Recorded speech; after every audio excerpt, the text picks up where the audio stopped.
สวัสดีค่ะอยู่กับช่องย่าซี่กกอกนะคะแล้วว่าอันปู่ว่าเราไปเพลนว่าสันก็ได้มามีฟักทองกับมะพร้าวน้อยมาฝากยาพาโอ้ลุงเสือเอสอันนี้บอกลุงเสือเอานี่อ้อบอกเฮ็ดผู้เดียวภาษาเงินไปเทิงบอกรับไปเพิ่นรับไปลงคลิปบ่รับไปเพิ่นเนาะไปลงคลิปมันไม่ได้ใบป้ายโดดแล้วบอกอ้าวนอนเย็นบ่เดี๋ยวค่อยโทรหาก่อนถ้าเราลงมาเนี่ยผ้าดิซะไปเที่ยวนี่อยู่บ้านนะเพื่อนเพิ่นอยู่นี่นะบ้านเพิ่นอยู่นี่อยู่ข้างบ่ได้ไปที่เขาเอ็ดบุญบอกคือยังได้เพลนจักบ่รู้เขาเจ้าเลยบ่โอ้ไม่ฟอยเขาเอ็ดใหญ่บ่บ่ล่ะพระองค์เดียว พระองค์เดียวครับไปเพศน้ำข้าเจ้า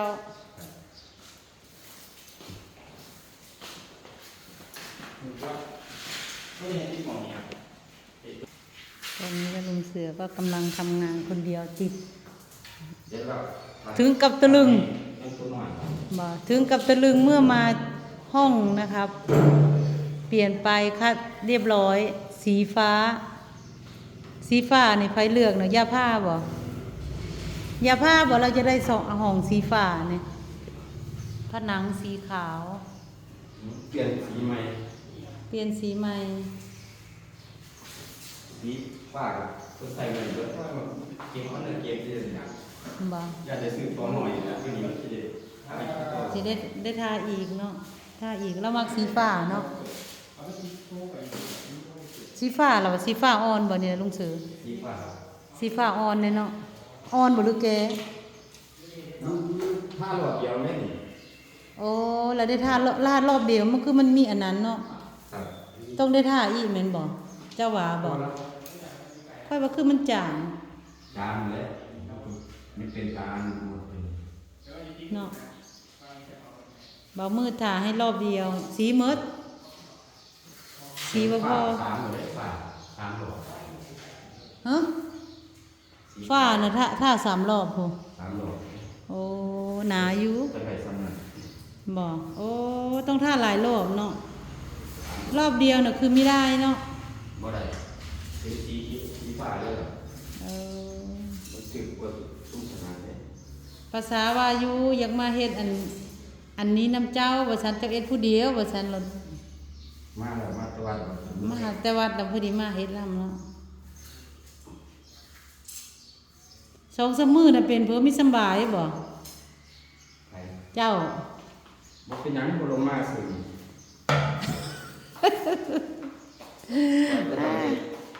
บ่2-3 มื้อลูกเสือมาบ่ส่งเสือบ่สำบายบ่จังเนาะ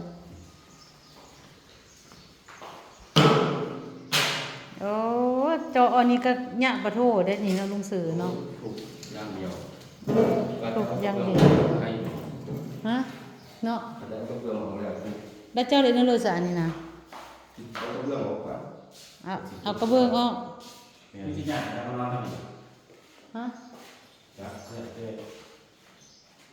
แต่เราอย่างน้อยนี่ที่แอนนานเลยนานไปจะได้ง่ายก่อนเราก็ห้าห้องน้ำสบายพอมันคือ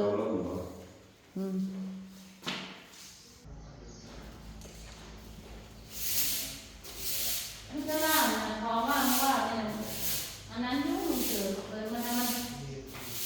โอ้ยนอน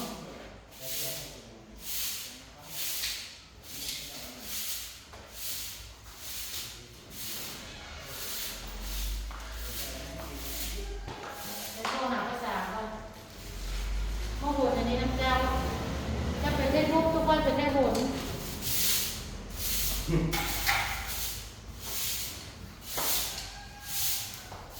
ตัวหาประจานมา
ค่ะคลิปนี้ก็ประมาณนี้นะคะ ฝากกดไลค์เป็นกำลังใจให้ย่าชีกกอกด้วยนะคะ สวัสดีค่ะ